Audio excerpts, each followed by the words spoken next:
Pakistan defence analysis में खुशामदीद।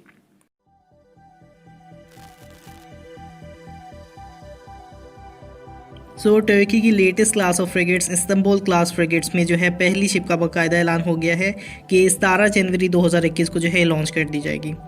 STM के ज़ेरे तहत ये बनाई जाने वाली जो नेक्स्ट जनरेशन फ्रिगेट है, इसकी 2017 में बुनियाद रखी गई थी और अभी के लिए 4 शिप्स इस इस्तंबुल क्लास की जो है वो ऑर्डर पे मौजूद है।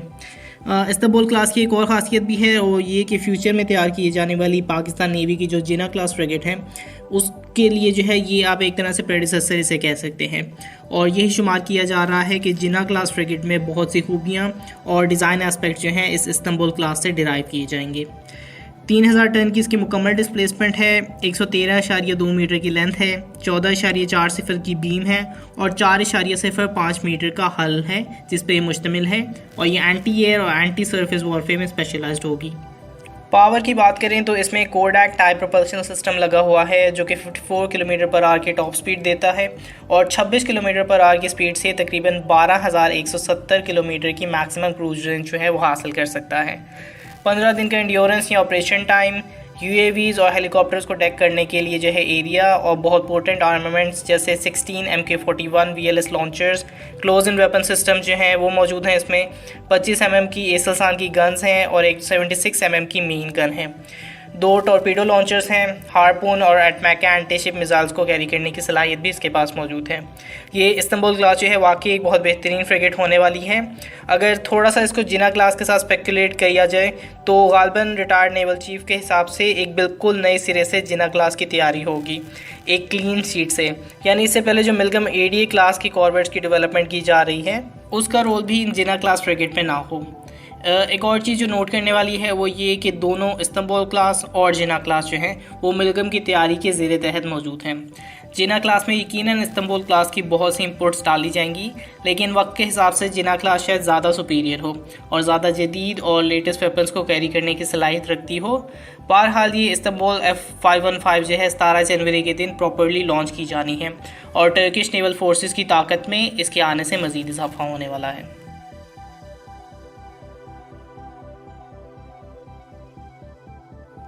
पिछले चंद दिनों में कुछ ऐसे इवेंट्स हुए हैं जो कि मेरे ख्याल से इस चीज़ का चांस बहुत बढ़ा रहे हैं कि अगले तकरीबन 1 से 1.5 हफ्ते तक जो है FC31 के हवाले से कुछ नई डेवलपमेंट देखने को मिल सकती है। और अगर मैं थोड़ा सा ज़्यादा स्पेसिफिक हूँ तो 10 से 13 जनवरी के दरमियान FC31 के हवाले से कोई नई चीज़ सामने आ सकती है।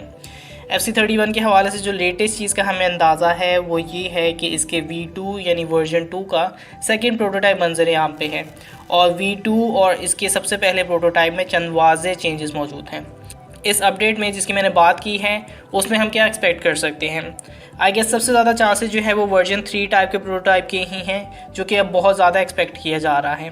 स्पेशली उस टाइम के बाद जब ऐसा सोचा जा रहा था कि इस पूरे प्रोजेक्ट को फाइनेंशियल इश्यूज़ की वजह से और दीगर वजूहात की बना पे शायद स्क्रैप कर दिया गया हो सकता है और इसके हवाले से कोई डेवलपमेंट सामने नहीं आ रही थी। लेकिन जब इसके वर्जन 2 मॉडल का दूसरा प्रोटोटाइप सामने लाया गया था उसके बाद इस प्रोजेक्ट में जो है एक तरह की नई उम्मीद पैदा हो गई थी और इसके बाद एक चाइनीज़ नेवी की इनके एयरक्राफ्ट कैरियर की जो डिस्क्रिप्शन थी या डिपिक्शन सामने आई थी जिसमें दोबारा से FC31 को देखा जा सकता है, तो इसके हवाले से एक बार फिर से उम्मीद पैदा हो गई थी। इसके साथ साथ शाहीन 9 के इख्तिताम पे जो है ग्लोबल टाइम्स ने इस एक्सरसाइज के हवाले से चंद रिमार्क्स दिए थे जो कि यही सजेस्ट करते हैं कि इस एक्सरसाइज में बहुत अहम मॉक एक्सरसाइजेज जो हैं परफॉर्म की गई हैं और ग्लोबल टाइम्स का ये कहना है कि चाइना के J-10C और J-11 जैसे जेट्स जो हैं इंडियन रफाल और Su-30 के मुकाबले के लिए एक अच्छा एक्सपीरियंस दे सकते हैं। सिर्फ यही नहीं बल्कि इवन चाइनीज़ पायलट्स भी जो है वो पाकिस्तानी एयरफोर्स के एक्सपीरियंसेस और मैन्यूवर्स से बहुत कुछ सीख सकते हैं और इस कॉम्बैट कैपेबिलिटीज़ में जो है बहुत इंप्रूवमेंट्स देखने को मिल सकती हैं। एक और चीज़ इसमें वाज़ेह तौर पे मेंशन की गई है कि शाहीन 9 एक्सरसाइज जो है वो पिछली आइट्रेशन के मुकाबले में इस बार एक कॉम्प्रिहेंसिव एविएशन फोर्सेस को डिप्लॉय किया गया था और इस बार real time combat oriented training courses जैसे मैरीटाइम ट्रेनिंग को अप्लाई किया गया था। चूँकि इस बार जो है इस एक्सरसाइज में चाइना की नेवल एविएशन भी हिस्सा ले रही थी जो कि आम तौर पे बहुत ही रेयर मौका होता है कि नेवल एविएशन किसी दूसरे मुल्क में जाकर एक्सरसाइज में शिरकत करे।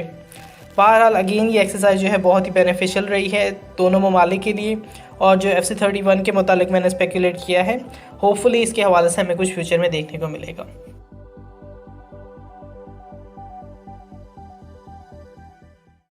DGRSPR ने अनाउंस किया है कि पाकिस्तान आर्मी की तरफ से एक इंडिजिनसली तैयार करदा फतह-1 guided multi launch rocket system का टेस्ट किया गया है। ये एक बहुत अहम सिस्टम हो सकता है जिसकी पाकिस्तान को अशद ज़रूरत थी। इससे पहले A100 मल्टीपल रॉकेट लॉन्चर्स जो हैं पाकिस्तान के पास मौजूद थे, जो कि तकरीबन 100 किलोमीटर की रेंज रखते हैं। मेरे ओपिनियन के मुताबिक पाकिस्तान को A300 भी ख़रीदना चाहिए जिसकी रेंज 300 किलोमीटर है, लेकिन ये फतह-1 A100 के मुकाबले जो कि 100 किलोमीटर की रेंज रखता है, उनके मुकाबले 140 किलोमीटर का फासला तय कर सकते हैं और जो कि प्रिसाइजली अपने टारगेट को पूरी तरह से निशाना बनाने की सलाहियत रखते हैं। और जैसा DGRSPR ने भी बताया है कि पाकिस्तान आर्मी को प्रिसीजन टारगेट एंगेजमेंट की कैपेबिलिटी देने वाला है। उसके बाद prime minister, president, chairman, joint chief of staff committee, chief of army staff ने तमाम साइंटिस्ट और ट्रूप्स को इस टेस्ट को कामयाबी से कंडक्ट किए जाने पे मुबारकबाद दी है। 140 किलोमीटर अगेन 100 किलोमीटर से बेहतर है और ये चीज़ कि इसको ख़ुद डेवलप किया गया है, ये बात यकीनन जहन में रखनी चाहिए कि इसको चीपली तैयार किया जा सकेगा और इसको हमेशा इम्प्रूव किया जा सकता है। हम क्यूरीज के गाइडेंस के लिए किस चीज़ को चुना गया है, क्योंकि मेंशन नहीं किया गया कि किस सिस्टम के ज़रिए गाइडेंस की जा रही है, सिर्फ ये कि एक guided multiple launch rocket system है। बहरहाल अभी के लिए मेरे लिहाज से ये एक पोटेंट सिस्टम हो सकता है जो कि मुझे नहीं लगता कि अभी मुकम्मल डेवलप्ड है, क्योंकि फिर इसे सिर्फ फतह मल्टीपल लॉन्च रॉकेट सिस्टम होना चाहिए था, लेकिन ये फतह-1 मल्टीपल लॉन्च रॉकेट सिस्टम है। इसका मतलब ये है कि फतह-2 भी किसी हद तक अंडर डेवलपमेंट है, तो ये यकीनन एक अंडर डेवलपिंग प्रॉस्पेक्ट है और स्पेशली पाकिस्तान के सिनेरियो को मद्देनज़र रखते हुए ये बहुत अहम होगा। इसकी मिसाल मैं आपको ऐसे देता हूँ कि इसको आप गुड लक कहें या बैड लक कि इंडिया जो है हमारा नेबर है, लेकिन इस फतह के सिनेरियो में ये बहुत अहम हो सकता है कि इंडिया की इस वक्त सबसे बड़ी डिफेंस एक्विजिशन जो है वो S-400 होने वाली है। नाउ S-400 का रेडार जो है वो 600 किलोमीटर का है, लेकिन एंगेजमेंट वो 400 किलोमीटर तक कर सकता है। अब इस बहस में जाए बगैर कि इंडिया पे S-400 के बाद सैंक्शंस लग सकती हैं, ये कि जो 40N6 मिसाइल है वो एक्यूरेट है या नहीं, या इवन कौन सा रेडार इंडिया ने चूज़ किया है, इसका एक इंफीरियर वर्जन भी मौजूद है जो जहाँ तक मुझे आइडिया है इंडिया ने वो लिया है। लेकिन रिगार्डलेस 400 किलोमीटर इसकी इंगेजिंग रेंज है और अगर इसकी पूरी लेयर को भूल के सिर्फ S-400 पे कॉन्सेंट्रेट करें तो अगर किसी डिकॉय के ज़रिए इसकी पोजीशन का पता लगाया जा सके, और मैं अज्यूम कर रहा हूँ कि हमारे पास फतह-2 तकरीबन 300 किलोमीटर के पास होगा या फिर A300, तो इस जगह को पूरी तरह से हम रॉकेट्स के ज़रिए बम्बार्ड कर सकते हैं, जिसकी वजह से बेस्ट केस में इंडिया के लिए उन्हें इन रॉकेट्स की रेंज से बचने के लिए इस पूरे सिस्टम को दूर लेके जाना होगा और वो S-400 से पाकिस्तान के एरियाज़ को इंगेज नहीं कर पाएंगे। ये एग्ज़ाम्पल एक तरह से दरिया को कूज़े में बंद करने वाली बात है। ऑफ कोर्स इसमें मैंने बहुत सी डिटेल बयान नहीं की है, लेकिन एक आइडिया समझाया जा सकता है। होपफुली S-400 को काउंटर करने पे मैं फ्यूचर में एक डिटेल वीडियो बनाऊंगा। अभी के लिए ये एक अंडर डेवलपिंग बहुत पोटेंट सिस्टम है जिसकी आगे जो डेवलपमेंट है वो मुमकिन तौर पे ज़रूर की जाएगी और होपफुली ये आगे चल के बहुत अच्छी तरह से हमें सर्व करेगा। लाइक, वीडियो सब्सक्राइब, और अगर आपको कोई फीडबैक है तो उसे कमेंट बॉक्स में जरूर डालिए।